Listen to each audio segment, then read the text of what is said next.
நாங்கள் எல்லோரும் நம்பிட்டுருக்குறோம் ரமேஷ் சார். என்ன அப்படின்னா, மருந்து ஒன்று தயாரிக்கணும் அப்படின்னா அது அவ்வளவு எளிதாக அதுக்கான ஒப்புதல் வாங்க முடியாது.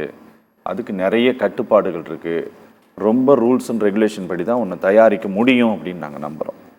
ஆனால் இன்றைக்கி இவங்க சொல்லியிருக்கிறது என்ன அப்படின்னா, இந்த ஒரு 53 முன்னணி நிறுவனங்கள் அவங்க என்ன சொல்லியிருக்காங்கன்னா, அந்த மருந்துகள் எங்களுடையது அல்ல அப்படின்னு சொல்லியிருக்காங்க. மார்க்கெட்டில் எங்களோட பேரை டேமேஜ் பண்ணுறாங்க, அது எங்களுடையது கிடையாது அப்படின்ட்டு இருக்கிறாங்க. நாங்கள் நிறைய இந்த யூடியூப்லலாம் பார்க்க முடியும் சார். இந்த கொக்கோ கோலா, பெப்சி எல்லாம் அந்த பிராண்டை போட்டு தயாரிக்கிறாங்க. எங்கேயோ ஒரு இருட்டு சந்தில் முட்டு சந்துக்குள்ளே தயாரிப்பாங்க. அதுபோல் மருந்துகளை தயாரிச்சிட முடியுமா? அப்படி தயாரித்து கொண்டு வந்தால் உங்களுடைய விற்பனையாளர் சங்கம் அதுக்கு ஒத்துழைக்குமா? நிச்சயமாக இல்லை. ஆனால் நீங்கள் எதுவும் சரியாக கேட்டேன்னா சரியான கேள்வி கேட்டிருக்கிறது சரியான கேள்வி. ஏற்கனவே டாக்டர் பேசுனது நல்ல விஷயம், அவங்களுக்கு மக்களுக்கான ஒரு நல்ல விஷயத்தை தான் பேசியிருக்காங்க, காரணம் சொல்லியிருக்காங்க. ஆனால் பட் உண்மைன்னு ஒன்று இருக்குது. நீங்கள் தலைப்புக்கும் நீங்கள் கொடுத்துருக்க தலைப்புக்கும் நடப்புக்கும் ஒரு நிறைய தூரம் இருக்குது தூரம் இருக்குது.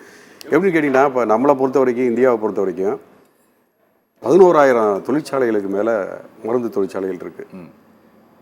கோடிக்கணக்கில் டன் கணக்கில் தயாரிக்கிறாங்க.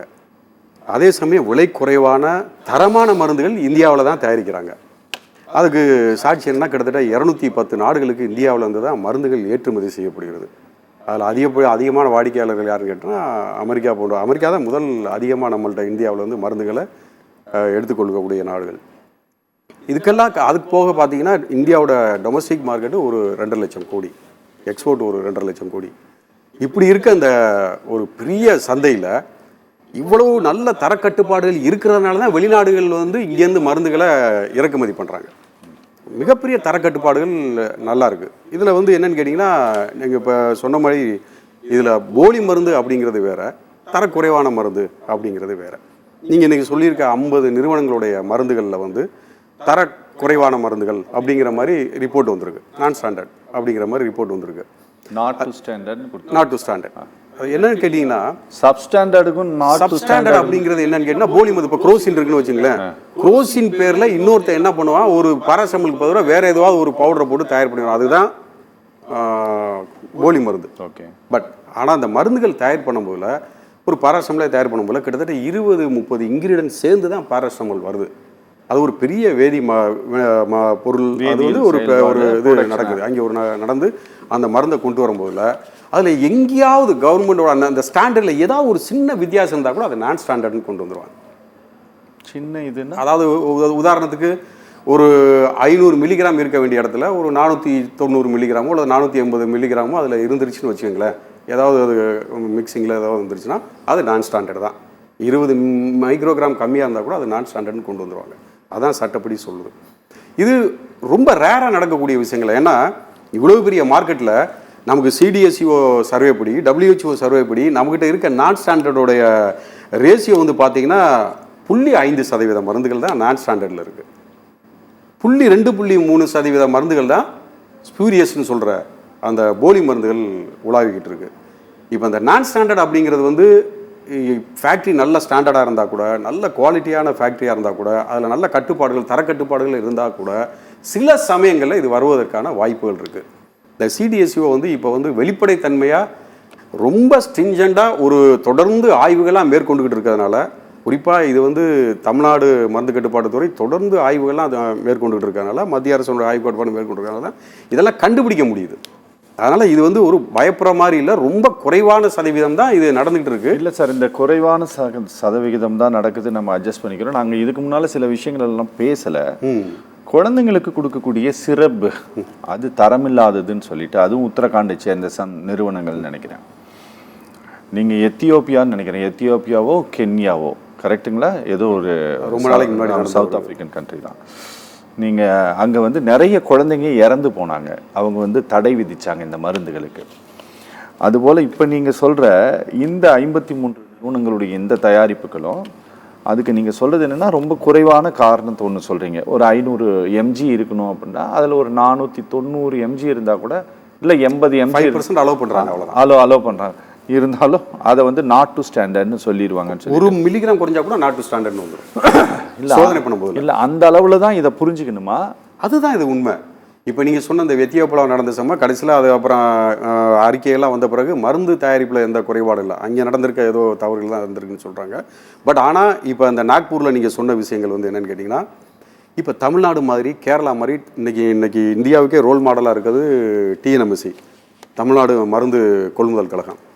அவங்க என்ன பண்ணுறாங்கன்னா கவர்மெண்ட் ஹாஸ்பிட்டலுக்கு அவங்க கொள்முதல் பண்ணுறதுலேருந்து கொள்முதல் பண்ணும்போது அந்த ஃபேக்ட்ரியோட ஸ்டாண்டர்டு, அந்த ஃபேக்ட்ரி அவங்களே சொந்தமான ஒரு லேபரேட்டரி, அந்த மருந்து எவ்வளோ நாளைக்கு ஸ்டெபிலிட்டி எல்லாமே அவங்க செக் பண்ணிடுறதுனால இங்கே 0% நான் ஸ்டாண்டர்டு தான் இங்கே தமிழ்நாட்டை பொறுத்த வரைக்கும்.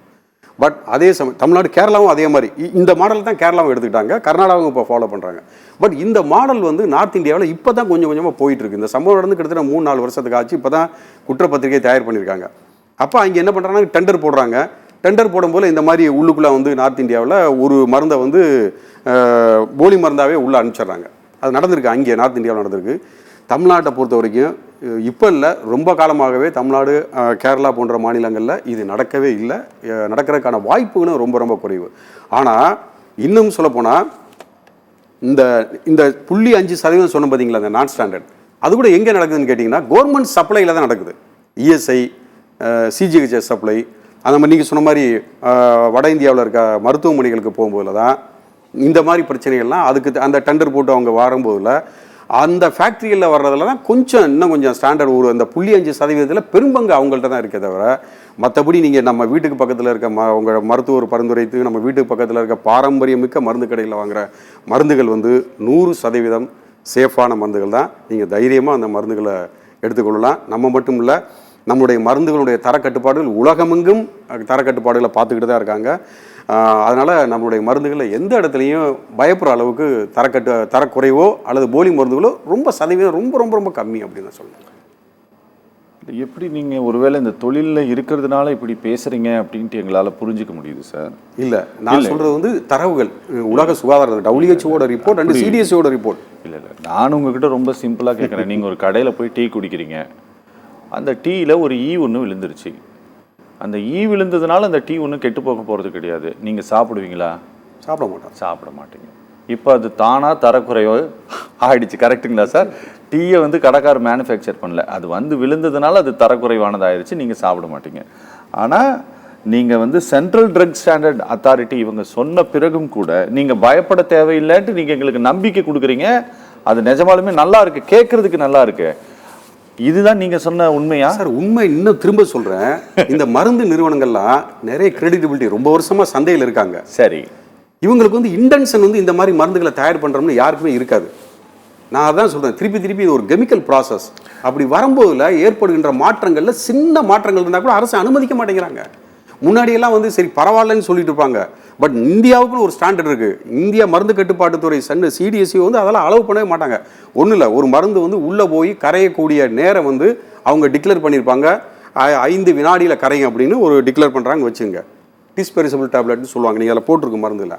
ஆனால் அது 5 வினாடிகளுக்கு பதில் 6 வினாடிகளாக மாறிச்சுன்னா, முன்ன பின்ன 5% வந்து ஏற்றுக்குவாங்க. 6 வினாடிகளாக மாறிச்சுன்னா அந்த மருந்து நான் ஸ்டாண்டர்ட் பிடிச்சுவாங்க.